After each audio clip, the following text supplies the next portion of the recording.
Sanibonani khala maphupho makuthi umusha la ekhaya sicela nje ukuthi subscribe ukuze ke njalo masifaka la ku YouTube channel yethu ungaphuthelwa noma ngabe nini uma ukuthi ke le video uyibuka ku TikTok besicela ukuthi uphuthume bakithi usearch lapha ku TikTok ufike usifollow ngijwayele kuba live nje uzobona wonke ama video amaningi kodwa ama video amaningi agcwele la ku YouTube so kwakho ukuthi subscribe and turn on a notification bell ukuze njalo uma ngifaka ama video izothi nqinqi efonini yakho ukuze ubone ukuthi la sikhuluma ngani ngoba wonke ama comment enwabuzayo ngizolokhu nje ngenza ama video ngafaka uma ke nawe ubuzile ungakayiboni impendulo yakho scrolla semaningi ama video engiwenzile uzofika ke lapho ubone mhlawumbe impendulo yakho noma mhlawumbe uphuphe ungeza nawe uzoscrolla uzocinga impendulo ake ngiqhubeke ngichaze amaphupho enwabuze kuma comment section.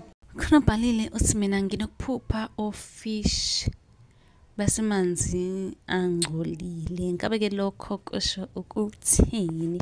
Siqale nje la kwela fish ufish umuphupha nje noma ngaba bani obuzayo sokubika inhlahla kodwa ngichazile kabanzi ngawo fish lapha ku YouTube wethu usungaphuthuma usubscribe nansi nelink ku bio. Ake singene ekuchazeni ukuthi ukuphupha ofish osemanzini angcolile ngabe kusho ukuthini. Leli phupho libika inhlahla njengoba ngishilo ukuthi ufish uyinhlahla kodwa njengoba amanzi engcolile izinhlahla zakho zivimbekile. Okusho ukuthi khona okuvimba izinhlahla zakho okungenzeka azifinyeleli kuwena ziphelela endleleni ngenxa yezinto ezithile ekuhambeni kwayindlela lapho ukuthi zifinyelele kuwe kodwa azifinyekeli wena ke sukuma phela njengomuntu uyilwele uzame bakithi ukususa lento evimbe inhlahla zakho.